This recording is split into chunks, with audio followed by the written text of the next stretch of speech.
Good evening, everyone, and welcome to Chilliteracy. Happy Wednesday. How are we all doing? Did I do a stream last week? I cannot remember. I'm about to sneeze. 1 second. Excuse me. No, last week you played a game. Oh, yes, we did. Yes, last week I was struck down by a coldness. Best Radio 4 voice there, lovely work. Well, thank you. I am at the very tail end of a cold, which means I still have a bit of the radio voice going on. But yes, hello and welcome to me actually reading some stuff for the first time in like 3 weeks. I am feeling better, thank you, Diana. It was a bad cold, but it was at least short-lived. So that's good at least. But yes, hello everybody. Hello all you lovely, wonderful people. Who have we got? We have got everybody. We've got Lady Mephistopheles, we've got Lynn, we've got Diana, we've got Andy Pants, we've got Lama, we've got Helmanson, who I feel like I haven't seen in a while. So hello, welcome in. We've got Parola, we've got Ray Tracer, and of course we have Sam. We did Kyle is Famous. We did do that, didn't we? Yes. But yes, tonight it might be a slightly shorter stream because I've got to get up at stupid o'clock in the morning. I have been told we are leaving at 6. I don't want to leave at 6, but apparently I have to, which is all very exciting and fun. You're so confused on the days because of Jingle Jam's schedule being confusing. You'd no idea it was Wednesday. Yeah, I know, it's been a bit like, but what? Yeah. It's also that Christmas time sort of time bubble of what even is time and days and dates and things anymore. 'Tis the season for sparrows fart travel. Indeed, that is exactly what it is. Which I feel like is only a phrase I've ever heard you say. In which case, I guess you've coined it. It's an excellent phrase, and I love it. I had to leave at 6:45 today, and it felt bad. Ew. No. You start your work day at 6 every day. You like it? Who are you? Oh, it's a spoonerism from your dad. Ah, that makes sense. 6 a.m. is not a reasonable time for humans. I will agree. It is a silly time. It is a silly time. But yes, I hope we are all doing well. I hope we are all not struck down by various maladies. It seems everybody's got a cold at the moment, or COVID. Tis the season and kind of sucks. But yes, I hope we are all well. I am attempting to de-stress. But we shall see how that goes. It is the typical Christmas sort of, oh dear, I need to actually buy people presents now, and then sort of trying to work out when I'm going to be in to get presents and deliveries and stuff and fun and bleh. Oh, we actually managed to find the first story. Oh, well done, Lady Mephistopheles. Yeah, we couldn't find it. Zen vibes in chat. Exactly. The Zenist. The Zenist of vibes. Oh, excuse me. But yes, we have a couple of stories today. One is shorter than the other. And Lady Mephistopheles found both. Good job. Well done. Yes, we've got Google Foo, yes. We've got some... for some reason... this is from my bumper book of... What was it? The Mammoth Book of Thrillers, Ghosts and Mysteries, which is the favourite book I have, I think, in terms of just... vibes.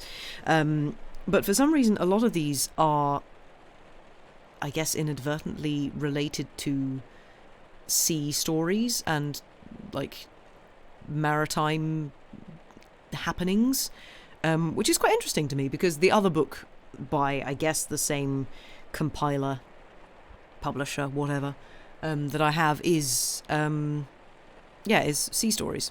Sea spooky, apparently so.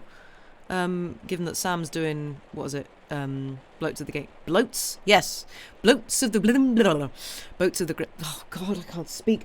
Boats of the Glen Carrig. Yes? Or Glengarrig? Glencarrig. Yes. good research for that stuff we've been doing lately, so that we can now talk about stuff. What, writing? No, that's not the C though. Is it the story for the album? No, sadly not. Okay, so everybody knows about this now. Sorry, I've been somewhat out of the loop because mind has been elsewhere doing other things.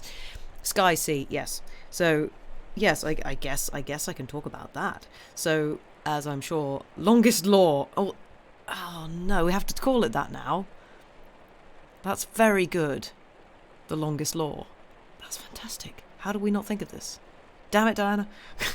So, as I'm sure most of you will know, there are stories that are coming with the new John's album. A few of which have been written by myself and Sam, one of which has been written by the wonderful Diana there in chat.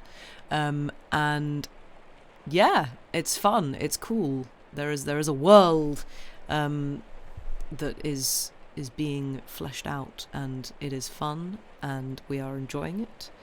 And yeah. See, now I'm wondering if we should read it on Chilliteracy at some point. That'd be quite fun. But yeah, so now we are both writing as well as reading. So yay. But yeah. That was. You'd love to do yours, yeah. Yeah, we should do that. We'll work it out. You pre-ordered that book so hard, nice. But yeah, so that's what we've been doing for a little while. It's been all very exciting. Is there anything else I need to be talking about? Yes, we were going to do a Chilliteracy stream at the beginning of this week. We'll probably do one next week, maybe, instead, in which we will probably ask for opinions on us doing a Patreon, because currently we have a Bandcamp and a Coffee, and we've got lots of sort of different things in different places, and we think it might be easier for everybody and just slightly more streamlined if we put all of our sort of content that you extra content that you might want to get / subscribe for, put it on one in one place. So put it on a Patreon, for example, just so it's all in one place.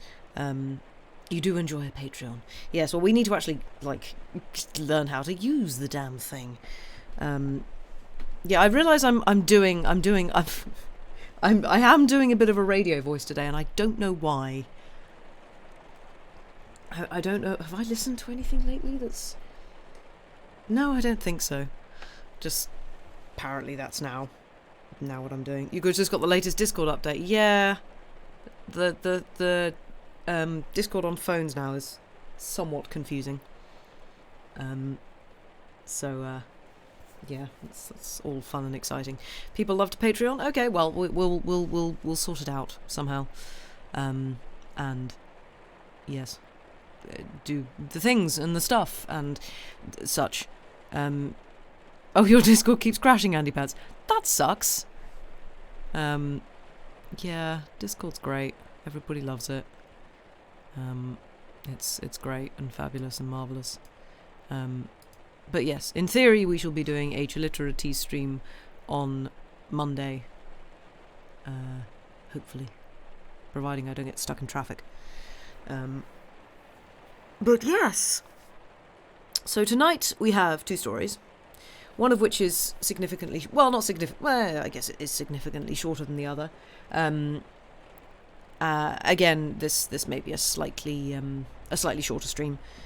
Just because I need to get to bed fairly early, because, as Diana said, sparrows fart.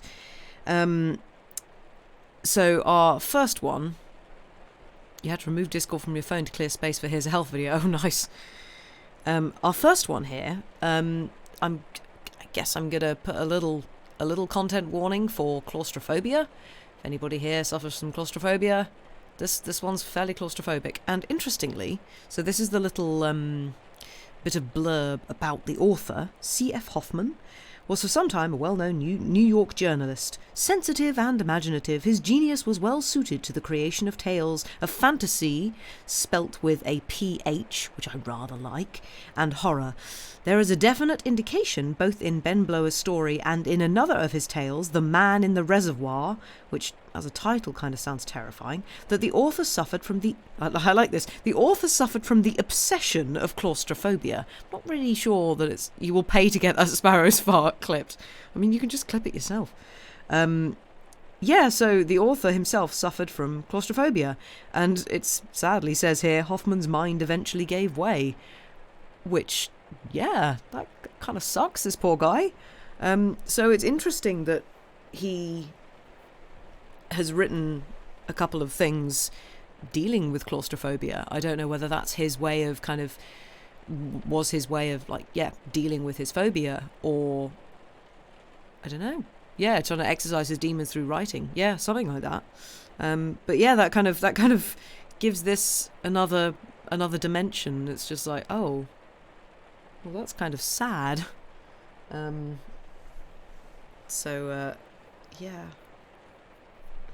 Kind of feel sorry for him.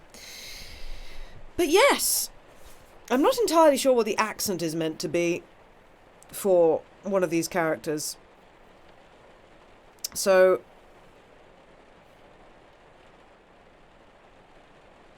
I might just...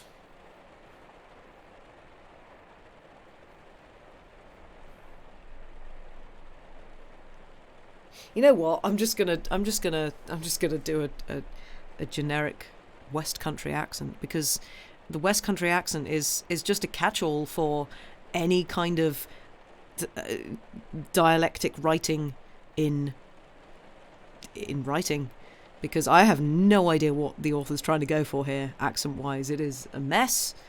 So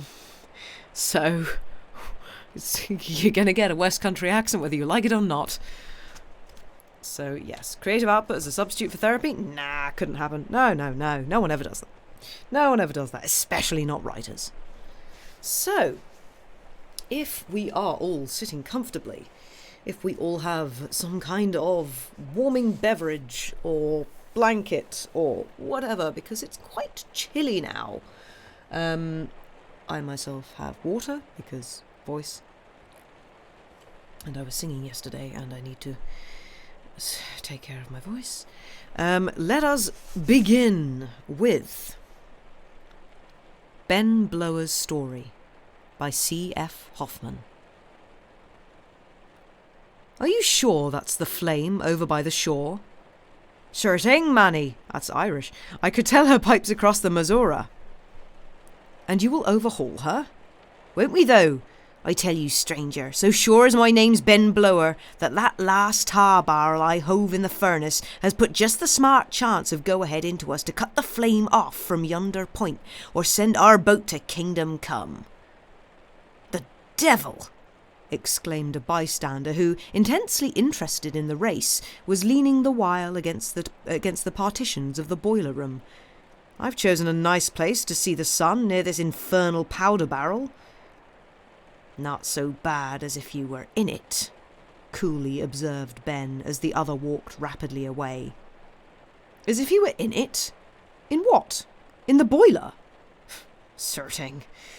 Don't folks sometimes go into boilers, Manny? I should think there'd be other parts of the boat more comfortable. That's right, poking fun at me once. But wait till we get through this brush with the old flame, and I'll tell you of a regular fixing scrape that a man may get into. It's true, too, every word of it, as sure as my name's Ben Blower. You've seen the flame then afore, stranger? 6 year ago, when new upon the river, she was a raal out-and-outer, I tell ye. I was at that time a hand aboard of her.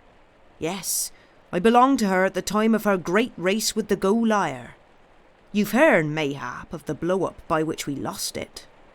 They made a great fuss about it, but it was nothing but a mere fizz of hot water after all.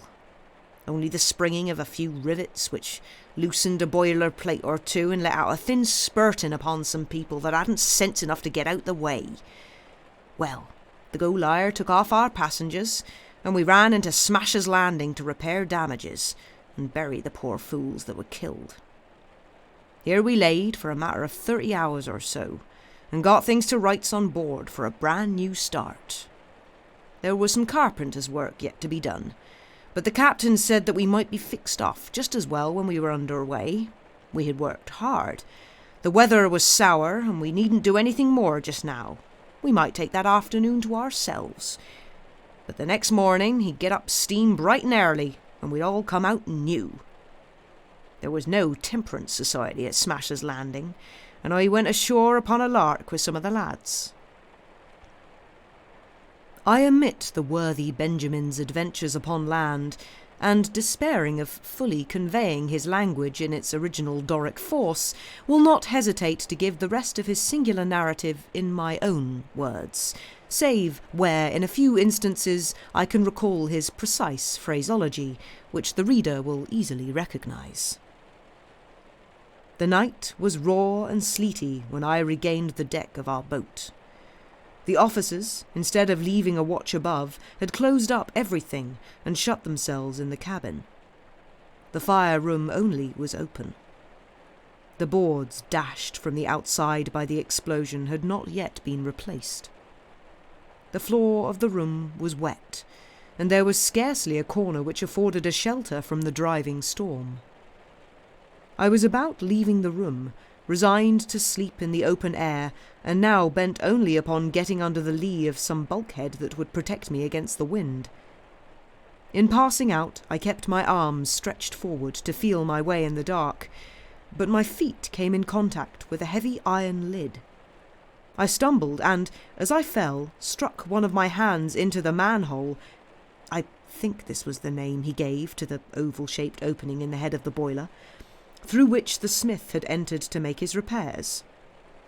I fell with my arm thrust so far into the aperture that I received a pretty smart blow in the face as it came in contact with the head of the boiler, and I did not hesitate to drag my body after it the moment I recovered from this stunning effect, and ascertained my whereabouts. In a word, I crept into the boiler, resolved to pass the rest of the night there. The place was dry and sheltered.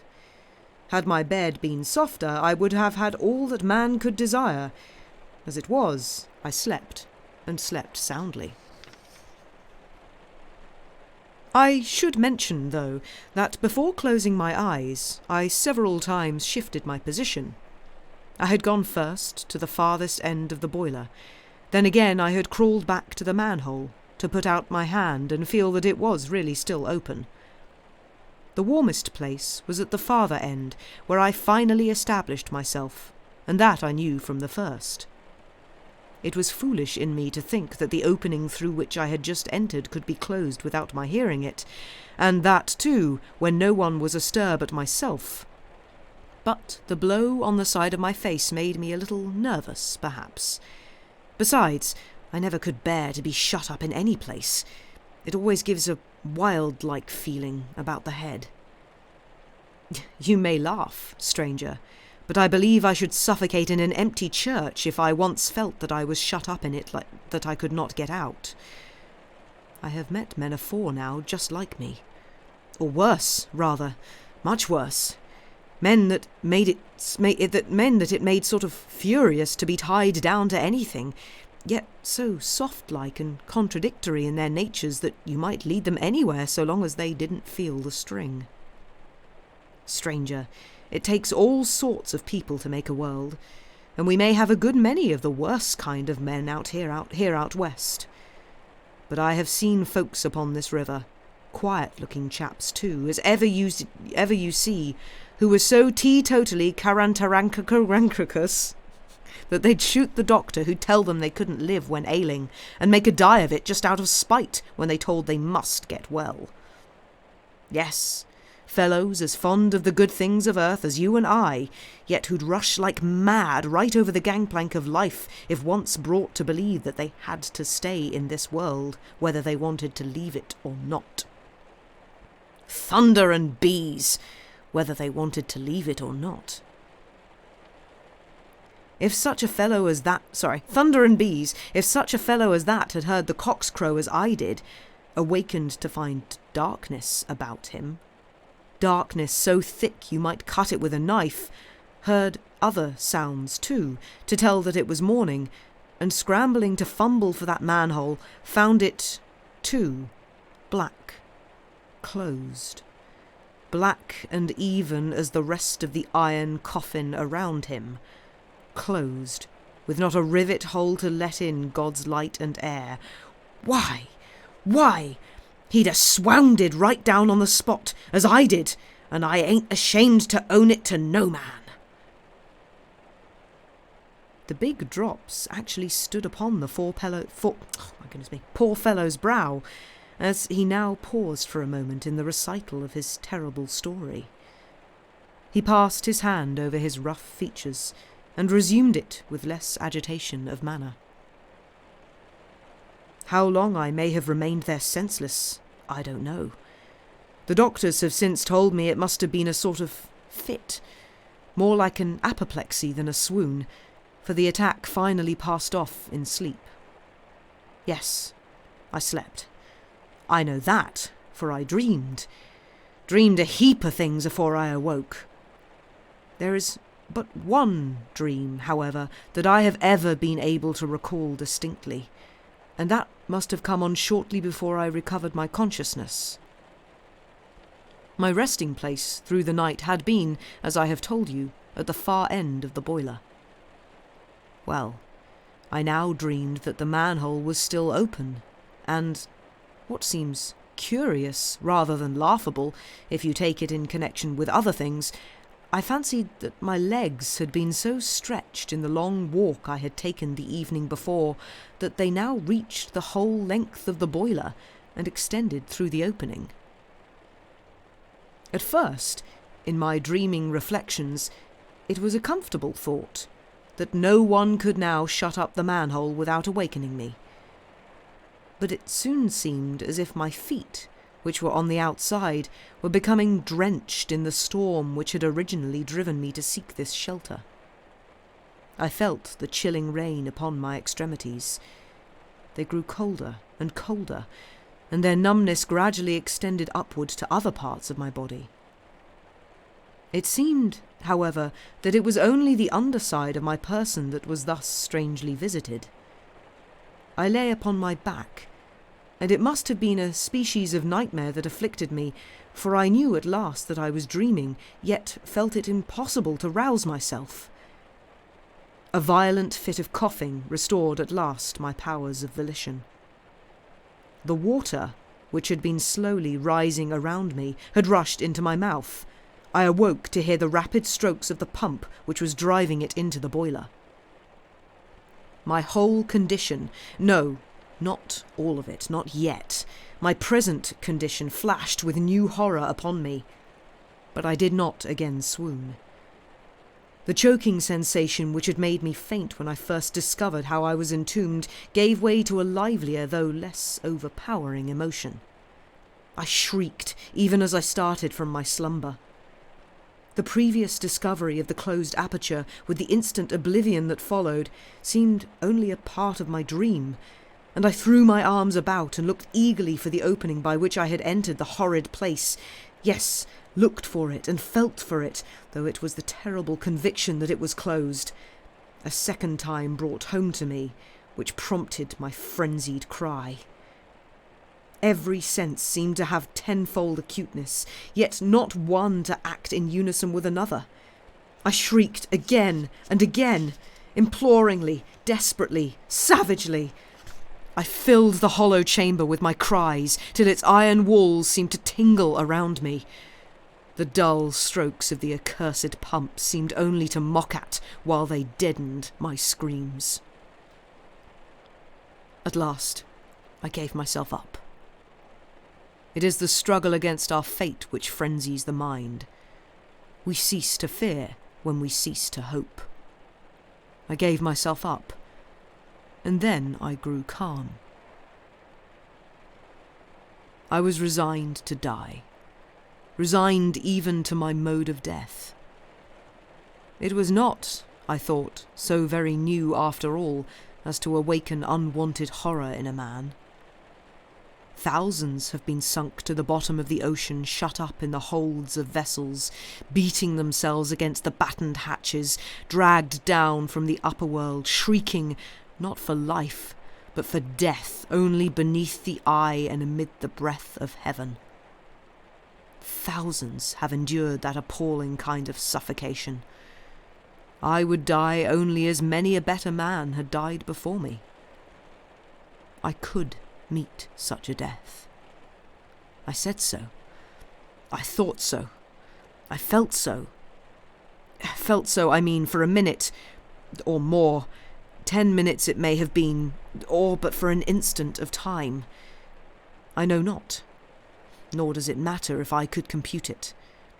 There was a time, then, when I was resigned to my fate. But heaven, was I resigned to it in the shape in which next it came to appall? Stranger, I felt that water growing hot about my limbs, though it was yet mid-leg deep. I felt it, and in the same moment heard the roar of the furnace that was to turn it into steam before it could get deep enough to drown me. You shudder. It was hideous. But did I shrink and shrivel and crumble down upon that iron floor and lose my senses in that horrid agony of fear? No. Though my brain swam and the lifeblood that curdled at my heart seemed about to stagnate there forever, still I knew.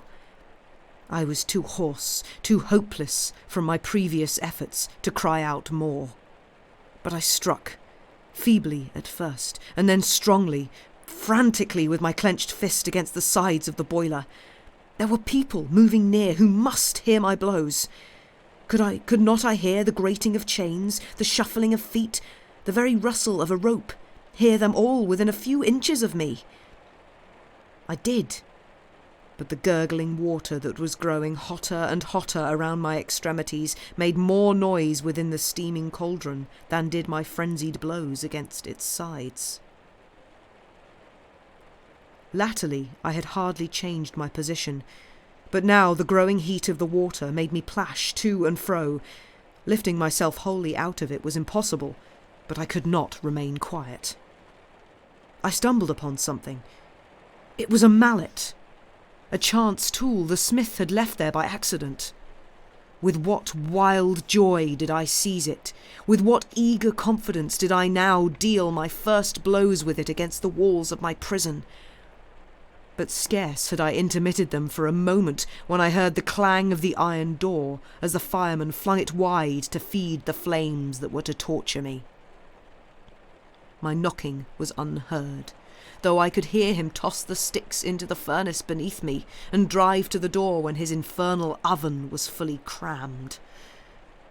Had I yet a hope?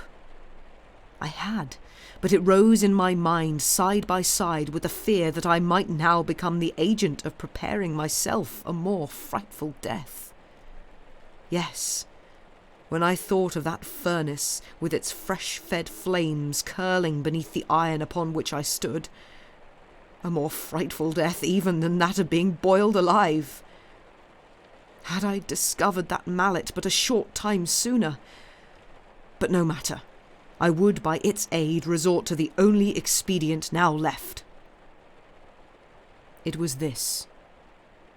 I remembered having a marlin spike in my pocket, and in less time than I have taken in hinting at the consequences of thus using it, I had made an impression upon the sides of the boiler, and soon succeeded in driving it through. The water gushed through the aperture. Would they see it? No. The jet could only play against a wooden partition which must hide the stream from view. It must trickle down upon the decks before the leakage would be discovered. Should I drive another hole to make that leakage greater? Why, the water within seemed already to be sensibly diminished, so hot had become that which remained. Should more escape, would I not hear it bubble and hiss upon the fiery plates of iron that were already scorching the soles of my feet? Ah, there is a movement. Voices. I hear them calling for a crowbar. The bulkhead cracks as they pry off the planking. They have seen the leak. They are trying to get at it. Good God, why do they not first dampen the fire? Why do they call for the... Stranger, look at that finger. It can never again regain its natural size, but it has already done all the service that man could expect from so humble a member. Sir, that hole would have been plugged up on the instant unless I had jammed my finger through. I heard the cry of horror as they saw it without, the shout to drown the fire, the first stroke of the cold water pump. They say, too, that I was conscious when they took me out. But I remember nothing more until they brought a julep to my bedside afterwards. And that julep. Cooling, was it? Stranger. Ben turned away his head and wept. He could no more. The end. Yeah. It's kind of terrifying. Don't hide in a boiler. Feel like that's the moral to take from that story. Yeah, don't go to sleep in a furnace. Just don't do it. The language in it is great, yeah. I also love the fact that it ends just like, what did they bring you? A julep. Right, so an alcoholic drink then. Yes, it was great. Okay, sure. Fine. And it does sound like a pretty terrible idea. And for the record, it's meant to be cantankerous, yes, but because the narrator is narrating it in Ben Blower's words, it's cantankerous with about 50 more syllables than it needs to have. I think I added another. It's Caracterankerous. Which I love. And yes, it is thunder and bees. Which is another fantastic expression. Yeah, some fantastic expressions in this. Really love it. We read Dracula. Oh, good heavens, they've been viciously mauled. Fetch the brandy. Yeah, well, quite. Tarank. That's it, Andy Pants. Yeah. Thunder and bees. Yes, I think I should be using that as a phrase. Yeah, it's thunder and bees. Sure. Great. But yeah. Yeah, that's kind of horrifying. A kind of horrifying death. And then he just sticks his finger through a hole that might be hit with a hammer and some kind of stake. So yeah, just many levels of nope. Like go in a place. Oh dear, you've been shut in it. That's fine. Oh dear, you might drown in this. Ah, that's not good. Oh dear, the water's boiling. Just all the bad things. Don't go to sleep in a boiler, kids. That was definitely the product of someone poking their own phobia for whatever reason. I know, right? Like, you have the opposite of claustrophobia. Oh, fair enough. Do not recommend being boiled. I know. It's like, if you have claustrophobia and you write this, surely that's going to trigger something. Surely that's not going to be a fun time as the writer. Unless it's some kind of, mental experiment of how do I physically respond to this? Like how does my body and brain respond to this? It's more controllable if you're writing the situation. Yeah, I guess maybe it's just as we've said, basically therapy but for yourself. You usually don't get too badly affected from stories, but I had a bit of a knot in my stomach from this. Yeah, I know. Yeah, I must admit, for me, I was reading this going, "Ooh, this is a nightmare situation right here. This is, I know he's saying, oh, he has a nightmare, but like this is proper nightmare stuff." But yeah, more controllable if you're writing the situation, which can make it easier to handle and explore. Yeah, absolutely. Yeah, so bit gut wrenching. Yeah, claustrophobia and I don't know what fear of drowning is. I guess just normal human preservation instinct there. And then fear of being boiled alive.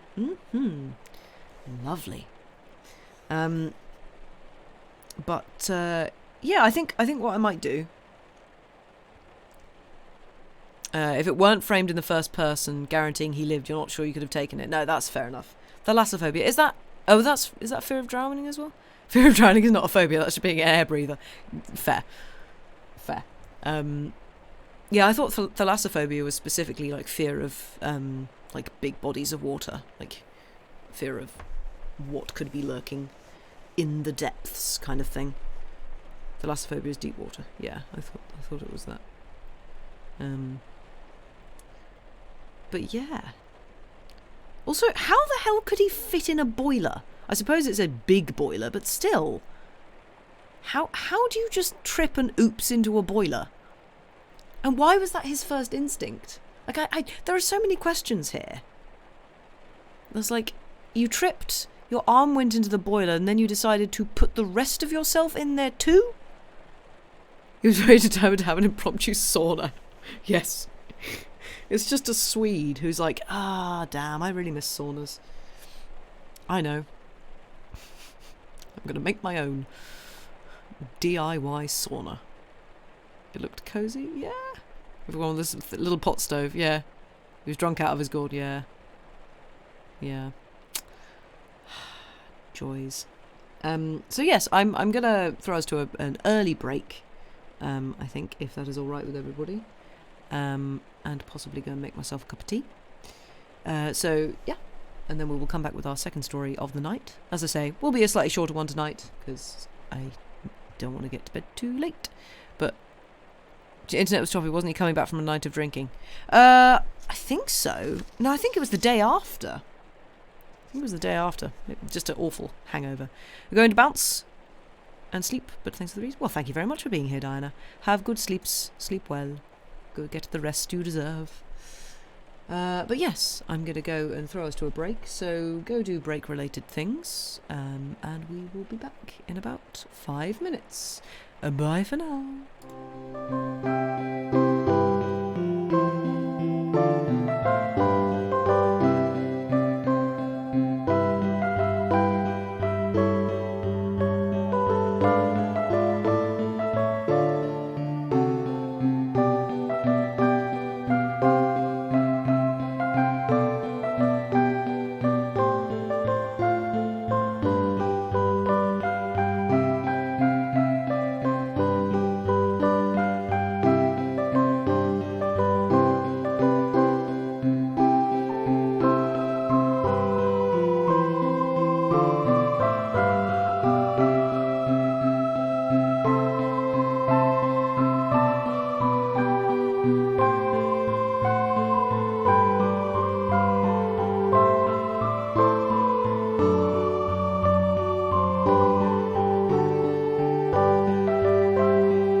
back, everybody. I hope we have had a good break. I hope we have found some kind of hot beverage and various break-related things. And I see we are discussing water fear and things. Excuse me. Ooh. Yeah, it sounds like thalassophobia, Angeline. Also, thank you very much, Angeline, for... Was it you? It was you. Yes. Thank you very much for the resub. Very, very grateful. And we are very grateful for all of you, because you're all lovely people. And we appreciate you very much. Hydrogen dioxide, water, yep. Fun fact, everyone who's ever consumed it has or will eventually die. Yeah. Dangerous stuff. Yeah. Even if you're not around all the time, you always enjoy the stream when I am? Oh, well, that's lovely to hear. I am glad. We enjoy having you all around. It is very nice. Very nice indeed. Very nice. Why did I go bore out there? Why did I do that? Oh dear. But yes, for our second story of the night, we have the author is Tom Hood, who I'd never heard of before. Was the son of the humorist and poet Thomas Hood. Good Lord, that's an inventive man with names, isn't it? I'm going to name my son me. Good job, everybody. Wait, what? I'm very confused here. Was the son of the humorist and poet Thomas Hood, author of meh, meh, meh. So, yeah, why are we talking about his dad rather than him? Maybe he had an inferiority I can't speak today. Inferiority complex. Skibbidi-babbidi-bib. Right. This one is fun. Well, I say fun. None of these are fun, because most of them are about death, in some degree, or near death. But yeah, I enjoyed this one when I read it earlier. It was quite a good one. And you shall see why. So, if we are all... Sorry, yeah, I know you're probably going to say it's fine, everybody, but I don't know why I'm going for full dramatic voice today. I guess I'm just slightly delirious, as one gets at this time of year. Anyway, if we are all sitting comfortably, if we all have the requisite drinks and cosy things and or pets, we shall begin. The Shadow of a Shade by Tom Hood. My sister Letty has lived with me ever since I had a home of my own. She was my little housekeeper before I married. Now she is my wife's constant companion and the darling auntie of all my children, who go to her for comfort, advice, and aid in all their little troubles and perplexities. But, though she has a comfortable home and loving hearts around her, she wears a grave, melancholy look on her face, which puzzles acquaintances and grieves friends. A disappointment? Yes, the old story of a lost lover is the reason for Letty's looks. She has had good offers often, but since she lost the first love of her heart, she has never indulged in the happy dream of loving and being beloved. George Mason was a cousin of my wife's, a sailor by profession. He and Letty met one another at our wedding and fell in love at first sight. George's father had seen service before him on the great mysterious sea, and had been especially known as a good Arctic sailor, having shared in more than one expedition in search of the North Pole and the Northwest Passage. It was not a matter of surprise to me, therefore, when George volunteered to go out in the Pioneer, which was being fitted out for a cruise in search of Franklin and his missing expedition. There was a fascination about such an undertaking that I felt I could not have resisted had I been in his place. Of course, Letty did not like the idea at all, but he silenced her by telling her that men who volunteered for Arctic search were never lost sight of, and that he should not make as much advance in his profession in a dozen years as he would in a year or so of this expedition. I cannot say that Letty, even after this, was quite satisfied with the notion of his going, but at all events she did not argue against it any longer. But the grave look which is now habitual with her, but was a rare thing in her young and happy days, passed over her face sometimes when she thought no one was looking. My younger brother, Harry, was at this time an academy student. He was only a beginner then. Now he is pretty well known in the art world, and his pictures command fair price. Like all beginners in art, he was full of fancies and theories. He would have been a pre-Raphaelite, only pre-Raphaelism had not been invented then. His peculiar craze was for what he styled the Venetian school. Now, it chanced that George had a fine Italian-looking head, and Harry persuaded him to sit to him for his portrait. It was a fair likeness, but a very moderate work of art. The background was so very dark, and George's naval costume so very deep in colour, that the face came out too white and staring.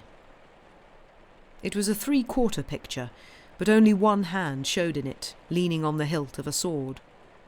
As George said, he looked much more like the commander of a Venetian galley than a modern mate. However, the picture pleased Letty, who did not care much about art provided the resemblance was good. So the picture was duly framed, in a tremendously heavy frame of Harry's ordering, and hung up in the dining room. And now the time for George's departure was growing nearer. The Pioneer was nearly ready to sail, and her crew only waited orders. The officers grew acquainted with each other before sailing, which was an advantage. George took up very warmly with the surgeon, Vincent Grieve, and with my permission brought him to dinner once or twice. Poor chap, he has no friends nearer than the Highlands, and it's precious lonely work. Bring him by all means, George. You know that any friends of yours will be welcome here. So Vincent Grieve came. I am bound to say I was not favourably impressed by him, and almost wished I had not consented to his coming. He was a tall, pale, fair young man, with a hard Scots face and a cold grey eye. There was something in his expression, too, that was unpleasant. Something cruel or crafty, or both. I considered that it was very bad taste for him to pay such marked attention to Letty, coming as he did as the friend of her fiancé. He kept by her constantly, and anticipated George in all the little attentions which a lover delights to pay. I think George was a little put out about it, though he'd said nothing, attributing his friend's offence to lack of breeding. Letty did not like it at all. She knew that she was not to have George with her much longer, and she was anxious to have him to herself as much as possible. But as Grieve was her lover's friend, she bore the infliction with the best possible patience. The surgeon did not seem to perceive in the least that he was interfering where he had no business. He was quite self-possessed and happy, with one exception. The portrait of George seemed to annoy him. He had uttered a little impatient exclamation when he first saw it, which drew my attention to him, and I noticed that he tried to avoid looking at it. At last, when dinner came, he was told to sit exactly facing the picture. He hesitated for an instant, and then sat down, but almost immediately rose again. "It's very childish and that sort of thing," he stammered, "but I cannot sit opposite that picture." "It is not high art," I said, "and may irritate a critical eye." "I know nothing about art," he answered, "but it is one of those unpleasant pictures whose eyes follow you about the room. I have an inherited horror of such pictures. My mother married against her father's will, and when I was born she was so ill she was hardly expected to live. When she was sufficiently recovered to speak without delirious rambling, she implored them to remove a picture of my grandfather that hung in the room, and which she vowed made threatening faces at her. It's superstitious, but constitutional. I have a horror of such paintings." I believe George thought this was a ruse of his friends to get a seat next to Letty, but I felt sure it was not, for I had seen the alarmed expression of his face. At night, when George and his friend were leaving, I took an opportunity to ask the former, half in a joke, if he should bring the surgeon to see us again. George made a very hearty assertion to the contrary, adding that he was pleasant enough company among men at an inn or on board ship, but not where ladies were concerned. But the mischief was done. Vincent Grieve took advantage of the introduction and did not wait to be invited again. He called the next day, and nearly every day after. He was a more frequent visitor than George now, for George was obliged to attend to his duties, and they kept him on board the Pioneer pretty constantly, whereas the surgeon, having seen to the supply of drugs, etc., was pretty well at liberty. Letty avoided him as much as possible, but he generally brought, or professed to bring, some little message from George to her, so that he had an excuse for asking to see her. On the occasion of his last visit, the day before the Pioneer sailed, Letty came to me in great distress. The young cub had actually the audacity to tell her he loved her. He knew, he said, about her engagement to George, but that did not prevent another man from loving her too. A man could no more help falling in love than he could help taking a fever. Letty stood upon her dignity and rebuked him severely, but he told her he could see no harm in telling her of his passion, though he knew it was a hopeless one. "1,000 things may happen," he said at last, "to bring your engagement with George Mason to an end. Then perhaps you will not forget that another loves you." I was very angry, and was forthwith going to give him my opinion on his conduct, when Letty told me he was gone, that she had bade him go and had forbidden him in the house. She only told me in order to protect herself, for she did not intend to say anything to George, for fear it should lead to a duel or some other violence. That was the last we saw of Vincent Grieve before the Pioneer sailed. George came the same evening, and was with us till daybreak, when he had to tear himself away and join his ship. After shaking hands with him at the door, in the cold, grey, drizzly dawn, I turned back to the dining room, where poor Letty was sobbing on the sofa. I could not help starting when I looked at George's portrait, which hung above her. The strange light of daybreak could hardly account for the extraordinary pallor of the face. I went close to it and looked hard at it. I saw that it was covered with moisture, and imagined that that possibly made it look so pale. As for the moisture, I supposed poor Letty had been kissing the beloved's portrait, and that the moisture was caused by her tears.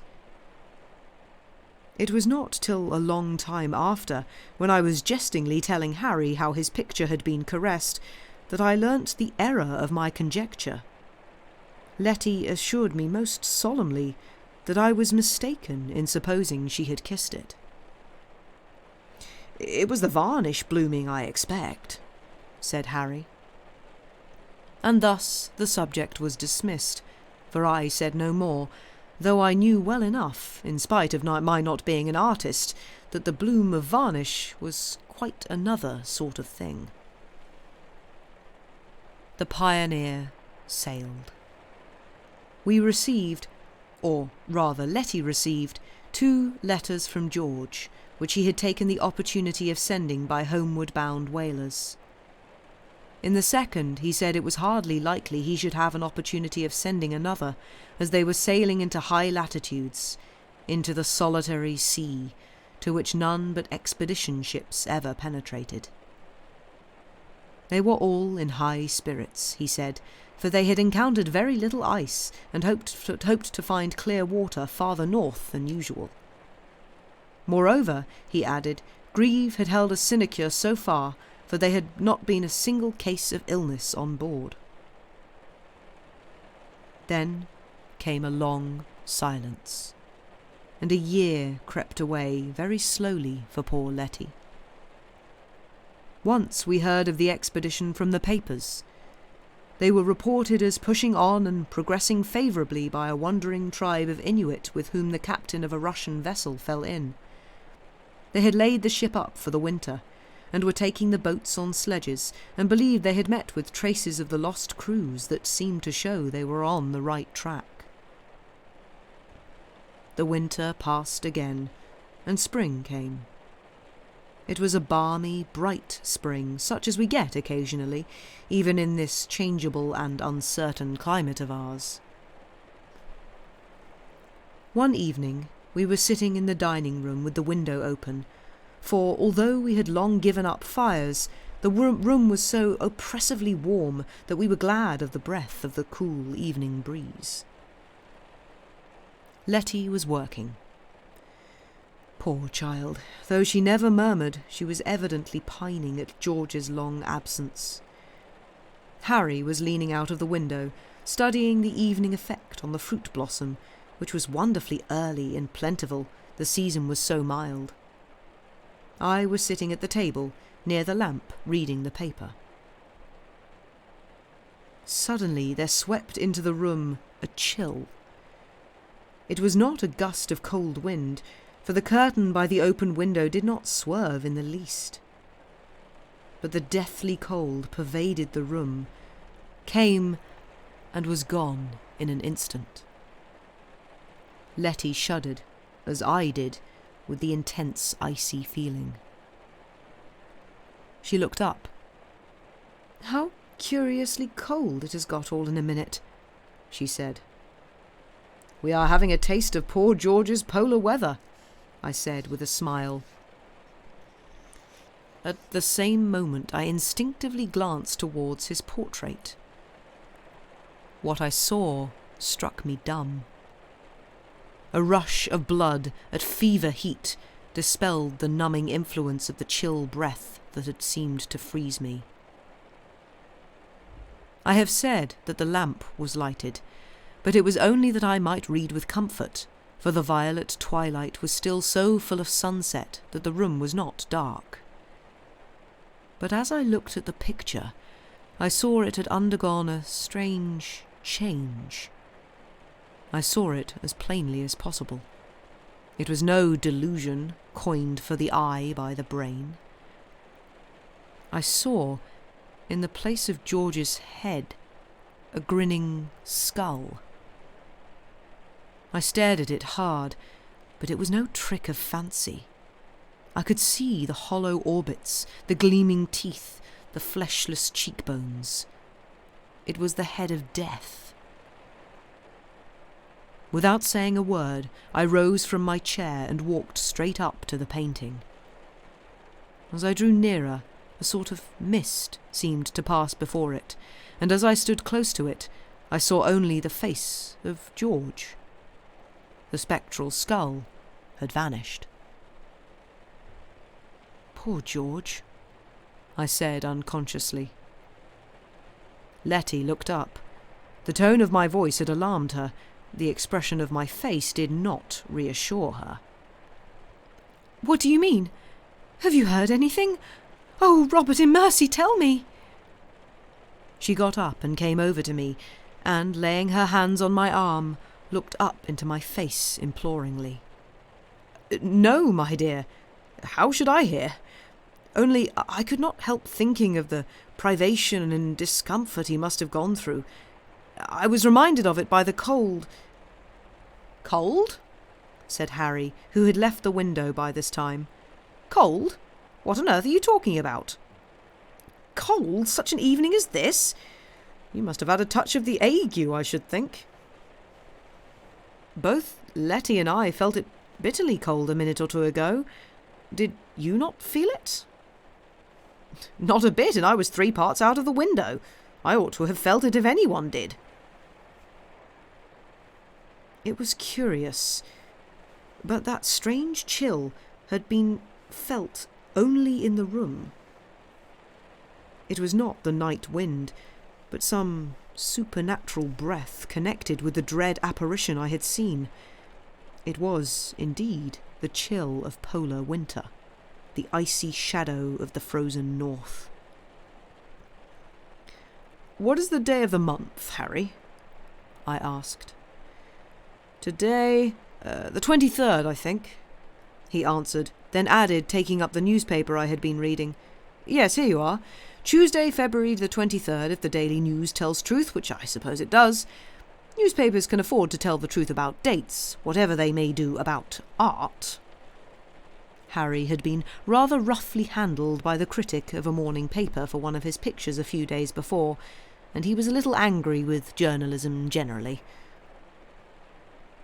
Presently Letty left the room, and I told Harry what I had felt and seen, and told him to take note of the date, for I feared that some mischance had befallen George. "I'll put it down in my pocket-book, Bob. But you and Letty must have had a touch of the cold shivers, and your stomach or fancy misled you. They're the same thing, you know. Besides, as regards the picture, there's nothing in that. There is a skull there, of course. As Tennyson says, any face, however full, padded round with flesh and fat, is but modelled on a skull. The skull's there, just as in every good figure subject. The nude is there under the costumes. You fancy that is a mere coat of paint. Nothing of the kind. Art lives, sir. That is just as much a real head as yours is, with all the muscles and bones, just the same. That's what makes the difference between art and rubbish." This was a favourite theory of Harry's, who had not yet developed from the dreamer into the worker. As I did not care to argue with him, I allowed the subject to drop after we had written down the date in our pocket-books. Letty sent down word presently that she did not feel well and had gone to bed. My wife came down presently and asked what had happened. She had been up with the children and had gone in to see what was the matter with Letty. "I think it was very imprudent to sit with the window open, dear. I know the evenings are warm, but the night air strikes cold at times. At any rate, Letty seems to have caught a violent cold, for she is shivering very much. I am afraid she had got a chill from the open windows." I did not say anything to her then, except that both Letty and I had felt a sudden coldness, for I did not care to enter into an explanation again, for I could see Harry was inclined to laugh at me for being so superstitious. At night, however, in our own room, I told my wife what had occurred, and what my apprehensions were. She was so upset and alarmed that I almost repented having done so. The next morning, Letty was better again, and as we did not either of us refer to the events of the preceding night, the circumstance appeared to be forgotten by us all. But from that day, I was ever inwardly dreading the arrival of bad news. And at last it came, as I expected. One morning, just as I was coming downstairs to breakfast, there came a knock at the door, and Harry made his appearance. It was a very early visit for him, for he generally used to spend his mornings at the studio and drop in on his way home at night. He was looking pale and agitated. "Letty's not down yet, is she?" he asked, and then, before I could answer, added another question. "What newspaper do you take?" "The Daily News," I answered. "Why?" "She's not down?" "No." "Thank God. Look here." He took a paper from his pocket and gave it to me, pointing out a short paragraph at the bottom of one of the columns. I knew what was coming the moment he spoke about Letty. The paragraph was headed, "Fatal Accident to one of the officers of the Pioneer Expedition ship." It stated that news had been received at the Admiralty stating that the expedition had failed to find the missing crews, but had come upon some traces of them. Want of stores and necessaries had compelled them to turn back without following those traces up, but the commander was anxious, as soon as the ship could be refitted, to go out and take up the trail where he left it. An unfortunate accident had deprived him of one of his most promising officers, Lieutenant Mason, who was precipitated from an iceberg and killed while out shooting with the surgeon. He was beloved by all, and his death had flung a gloom over the gallant little troop of explorers. "It's not in the news today, thank goodness, Bob," said Harry, who had been searching that paper while I was reading the one he brought.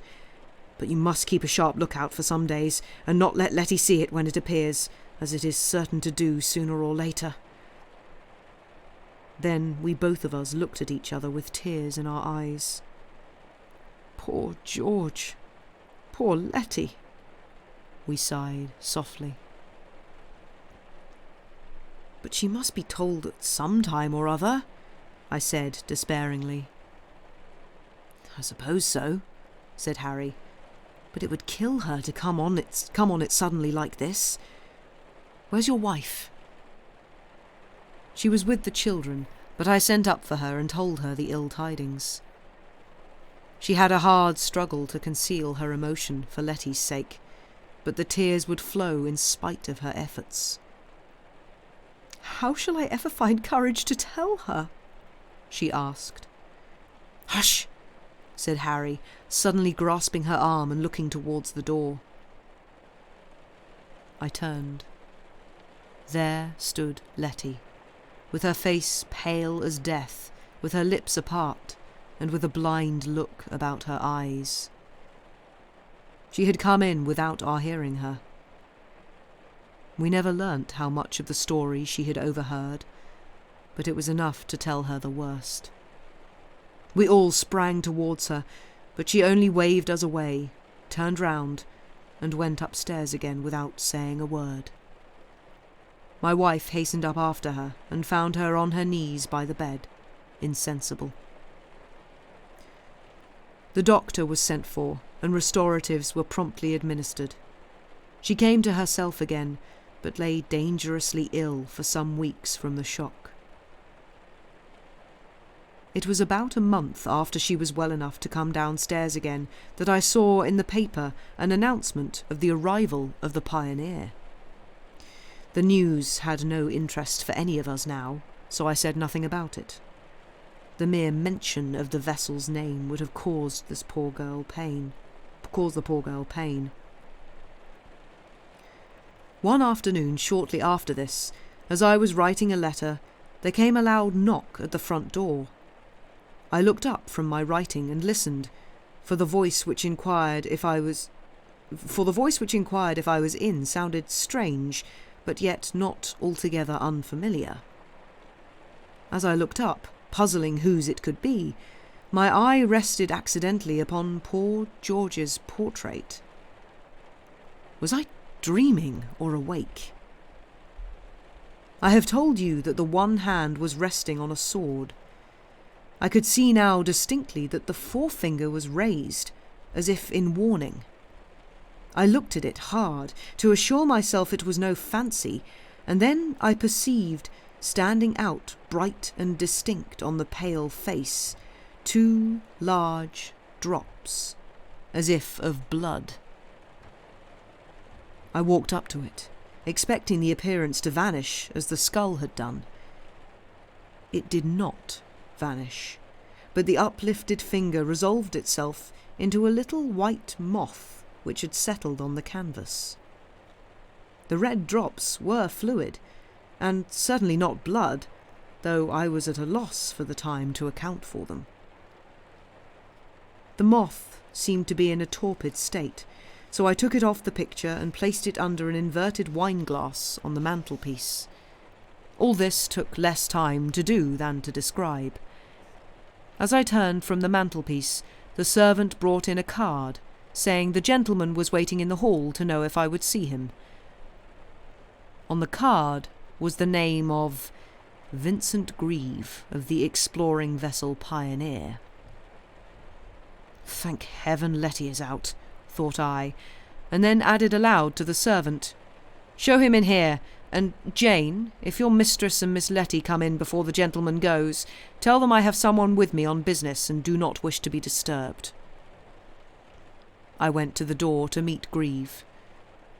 As he crossed the threshold, and before he could have seen the portrait, he stopped, shuddered, and turned white, even to his thin lips.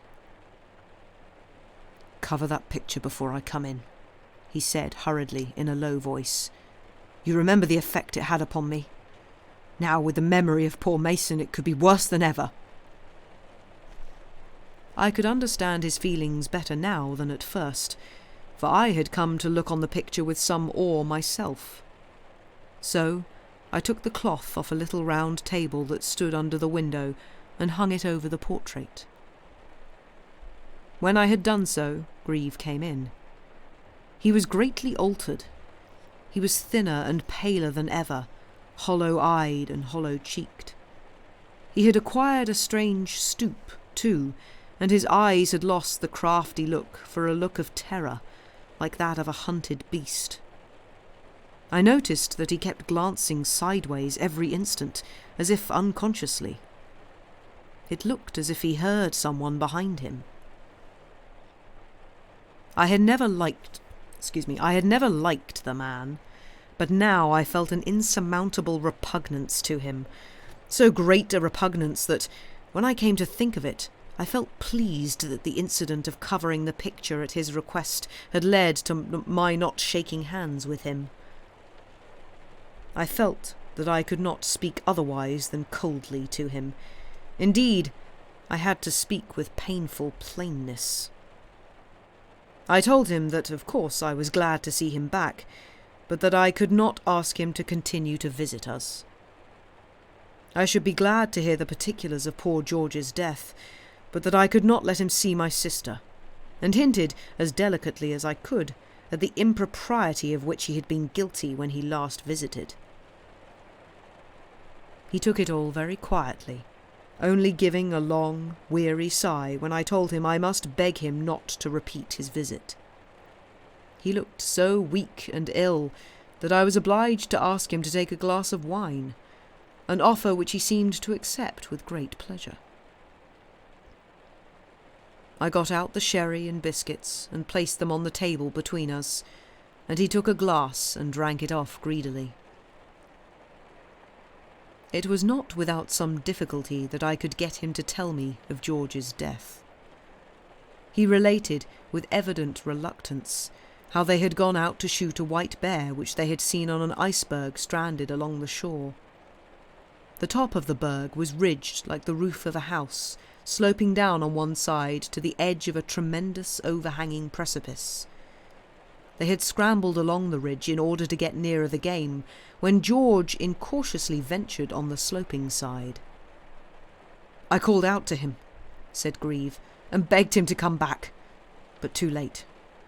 The surface was as smooth and slippery as glass. He tried to turn back, but slipped and fell.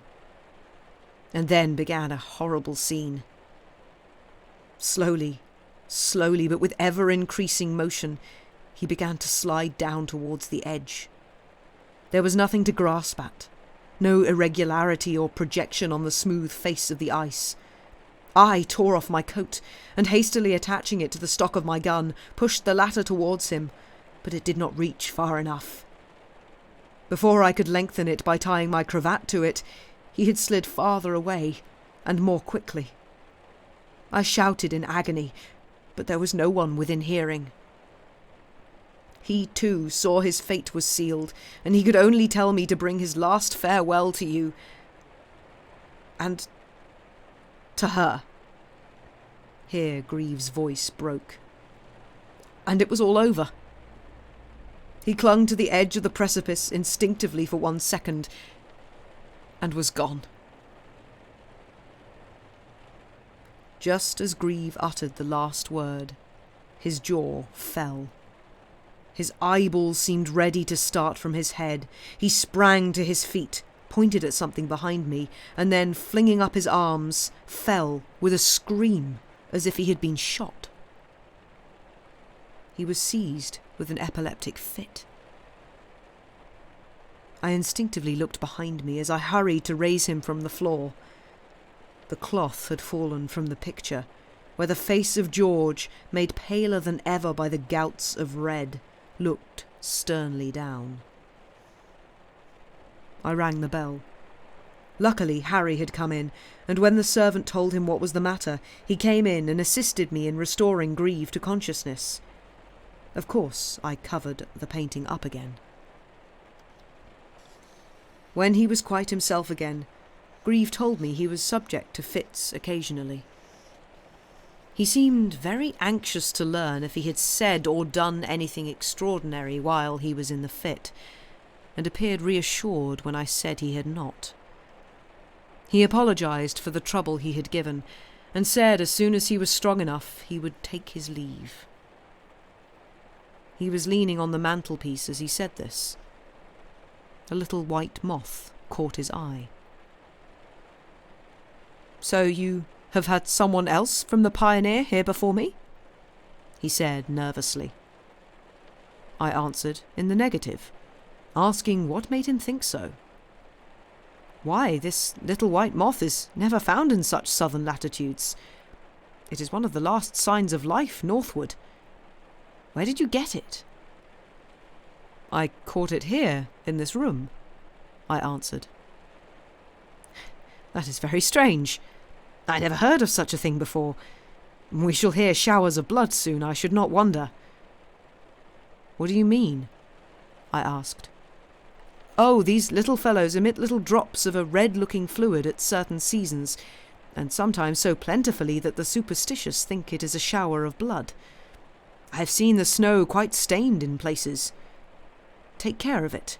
It is a rarity in the south."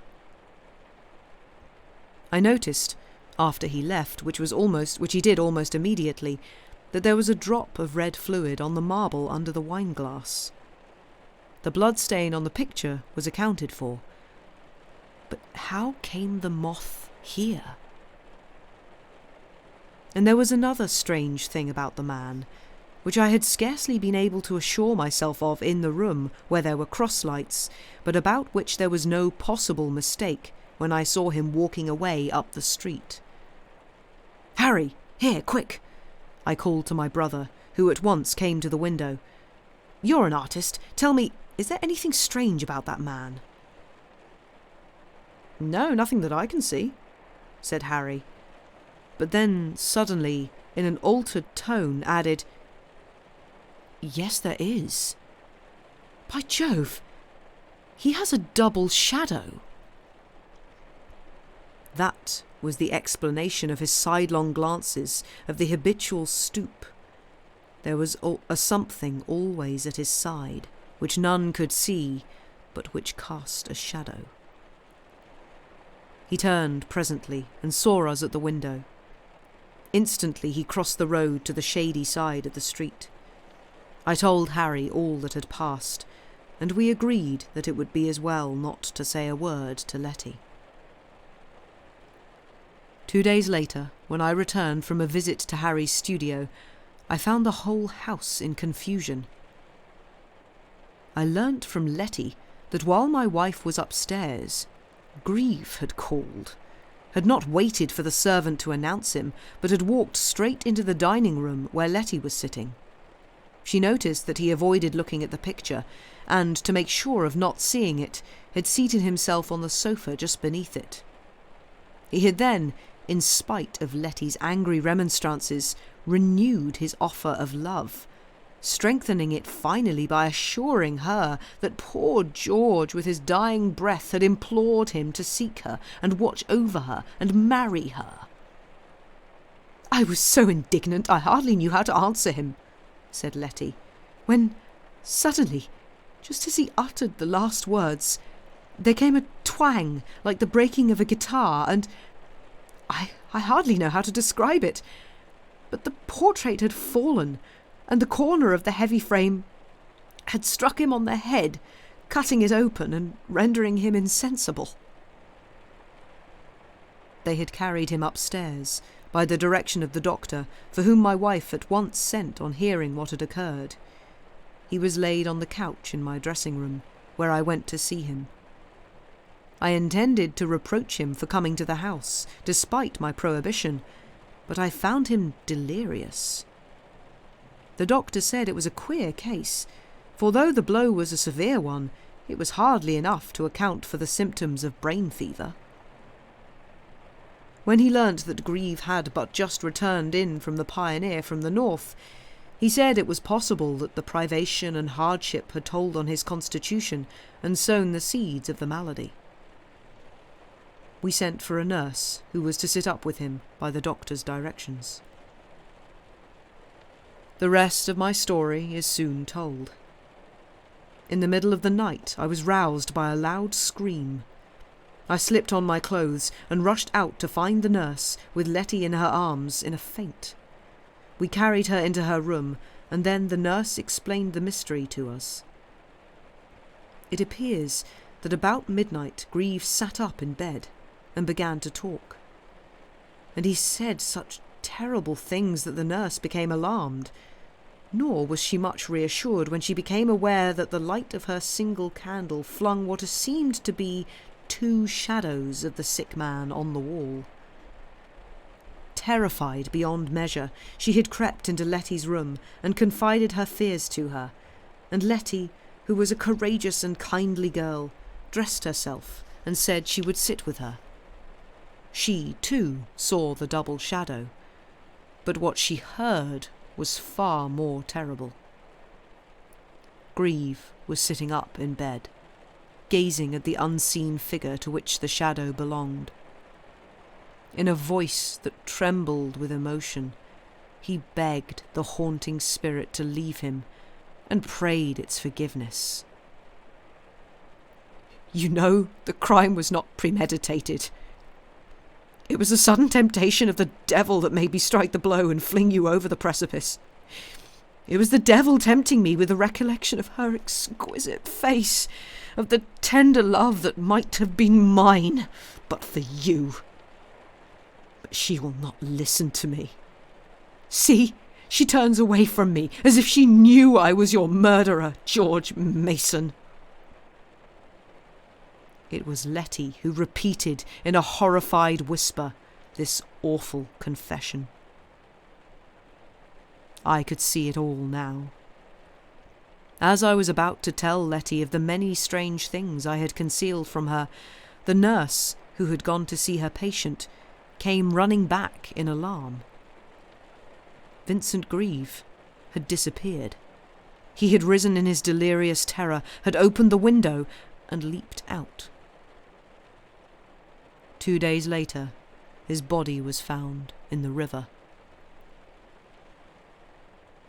A curtain hangs now before poor George's portrait, though it is no longer connected with any supernatural marvels, and never, since that night of Vincent Grieve's death, have we seen aught of that most mysterious, haunting presence, the shadow of a shade. The end. Spooky picture. I do like me some spooky pictures. Spooky paintings are great. Spooky paintings are the good kind of horror. But yeah, screw that guy. What an awful human being.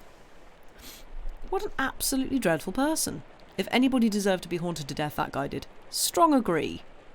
Absolutely dreadful. I always like ghost stories when like, the person who gets haunted absolutely deserves it and ends up getting their comeuppance. Like, good stuff. But yeah. Also, yeah, sorry if there were I've dropped a couple of frames, so maybe my internet went bloop at one point, but doesn't seem like any particularly bad internet on my end. Yeah, I enjoyed that spooky story. I also particularly enjoyed the moth bit. Like, sure, get a portrait that's crying blood. Yeah, that's fine, but if there's a logical explanation that actually kind of makes it spookier, that's good. That was really nice. Like, this moth's not meant to be here. Yeah, really enjoyed that. But yeah, just screw that guy. Just don't. Very much a kind of, I was going to say a nice guy, but no, he killed someone. But yeah, just like, well, I'm better than your boyfriend, so I'm gonna kill him, and then you'll see how lovely I am. Yeah, maybe not. The moth is cool. It's not something you can fake. Yeah, that's the thing. Is like, yeah, actually having a physical thing there. It's like, oh, no one's put this here. This has got here somehow itself. That's weird.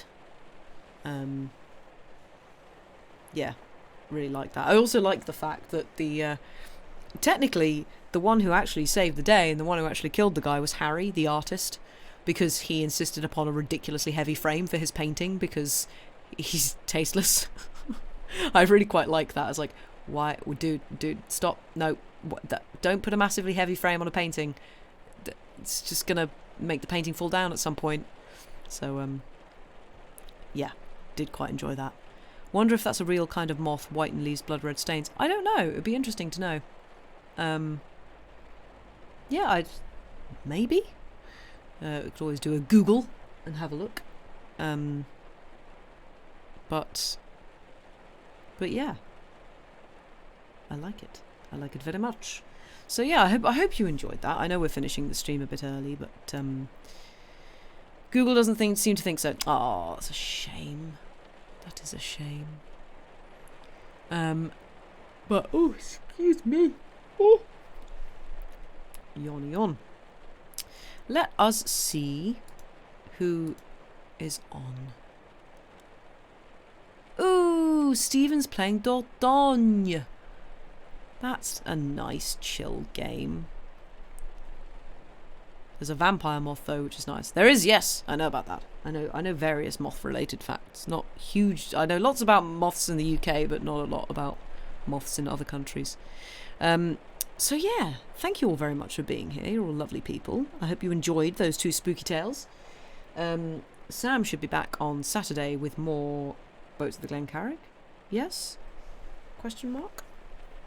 Or did you finish that and you're on to the next one in the series? Should be. Oh, you're finishing it this week. Okay, cool. So yeah, more spooky sea weirdness, and Bosun being a legend, on Saturday, and then hopefully, providing neither of us suddenly come down with yet another cold, we should be on Monday evening doing a Chilliterate tea stream, where we will show our faces and play some kind of game, probably. So yeah, until then I will throw everybody over to the wonderful Stephen, whom we know and love and does lovely things and is a lovely human being. So I hope everybody has an excellent rest of the week, and yeah, we will see you very soon. But yeah, thank you for being here. Go take care of yourselves and everyone around you, and goodbye.